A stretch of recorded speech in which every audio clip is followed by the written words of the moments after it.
Hello, today I'm bringing to you guys a deck profile of standard GOAT format or GOAT control, the most popular deck in the format. There's no side deck, and I'll explain in a second why I don't have a lot of extra deck cards and I just have 6. The thing is that at my locals we don't hold tournaments, we just play for fun. That's the reason why we don't actually have side deck or anything by the style. So anyways, to get into the profile real quick, we have the Flip Engine, which is 2 Tsukuyomi, 2 Dekoichi, 2 Magician of Faith, 1 Magical Merchant, and 1 Morphing Jar. Well, I think this is self-explanatory. Tsukuyomi turns them face down, and it's also a good defense card, a good defensive card. Dekoichi replaces itself, and if they hit it with knock, use continue playing. Magician of Faith is crazy. It returns spells from graveyard. Then Magical Merchant sometimes you don't really want to see him, but he's a light and he fetches a spell from the deck specifically, compared to Dekoichi, which lets you draw one, and Morphing Jar sometimes comes in clutch when you're out of cards. For our package of normal of one-offs, we have the Tribe Infecting Engine, which is Tribe Infecting Virus, Sandgun, and Sinister. As you already know, Tribe Infecting discards Sinister, and Sandgun is just Sandgun.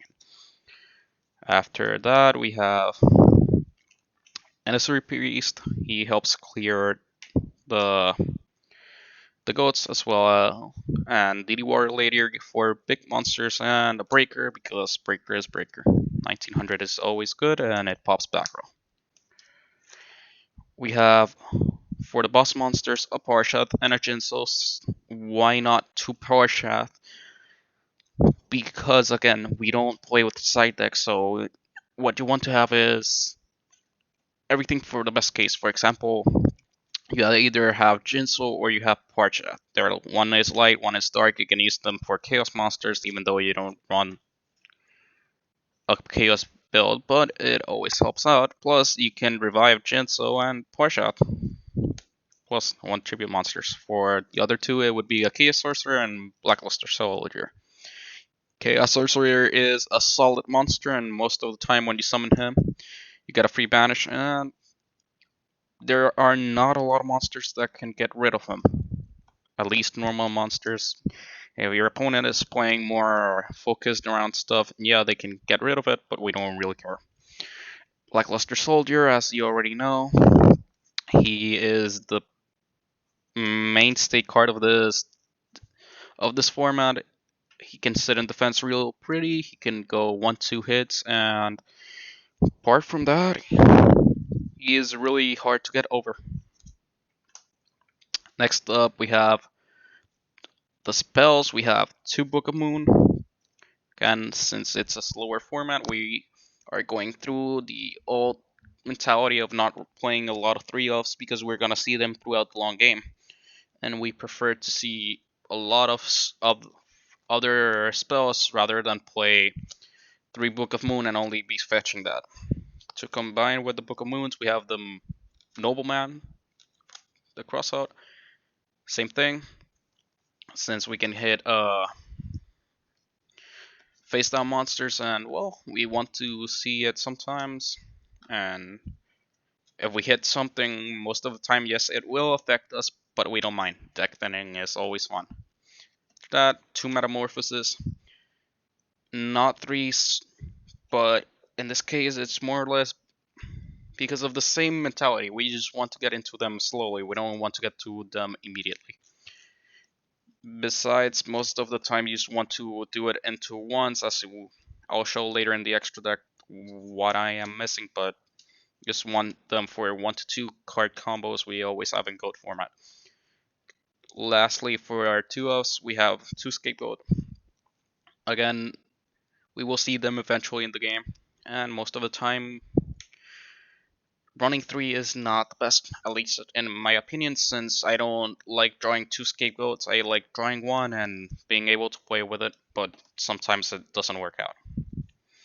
After that, we're playing the Trinity, 1 Pot of Greed, 1 the Lincoln Duo, and run Graceful Charity. We don't really have to explain this. This is the Holy Trinity.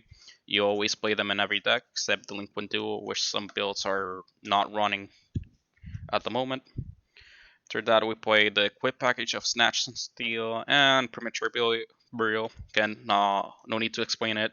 Snatch Steal steals a monster, Premature Burial revives a monster. After that, the last two cards we have is Heavy Storm and Mystical Space Typhoon. Mystical Space Typhoon pops one and it's removal. We love removal, and we're just basing on that our opponent is not necessarily playing Royal Decree because it's not really popular at locals. Next up to the traps, we have two Sakus. Aggro is not popular in our locals, and some people do play a warrior package, but they don't play a full-on warrior aggressive deck. They just play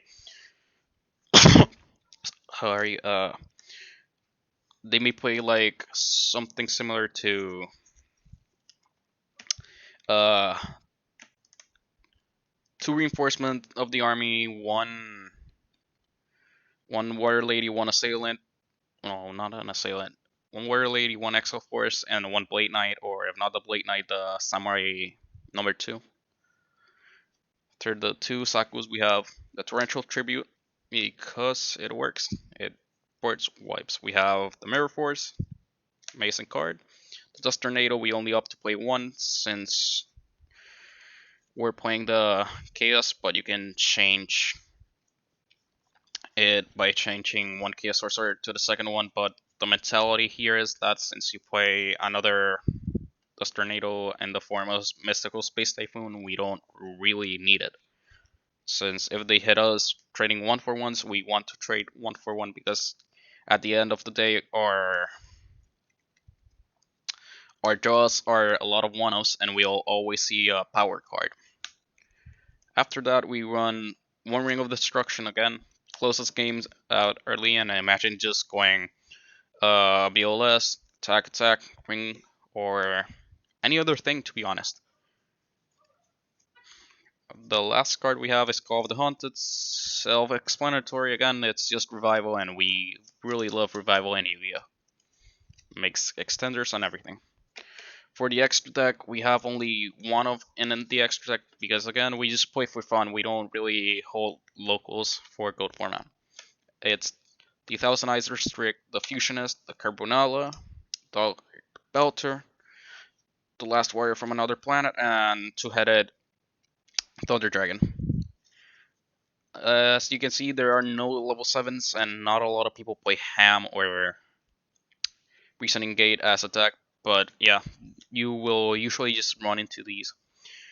Dark Belter always comes up easily. Carbonella Warrior doesn't really come up, but sometimes you'll have a strange case where you might want to push for damage and you just take the either Tsukuyomi or Dekoichi and hit in for those extra 100 if you really needed them.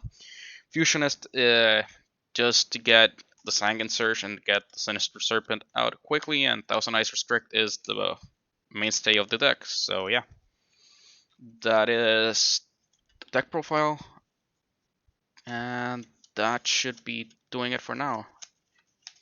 Thank you so much for watching, and if you enjoyed, leave a like, comment, and subscribe.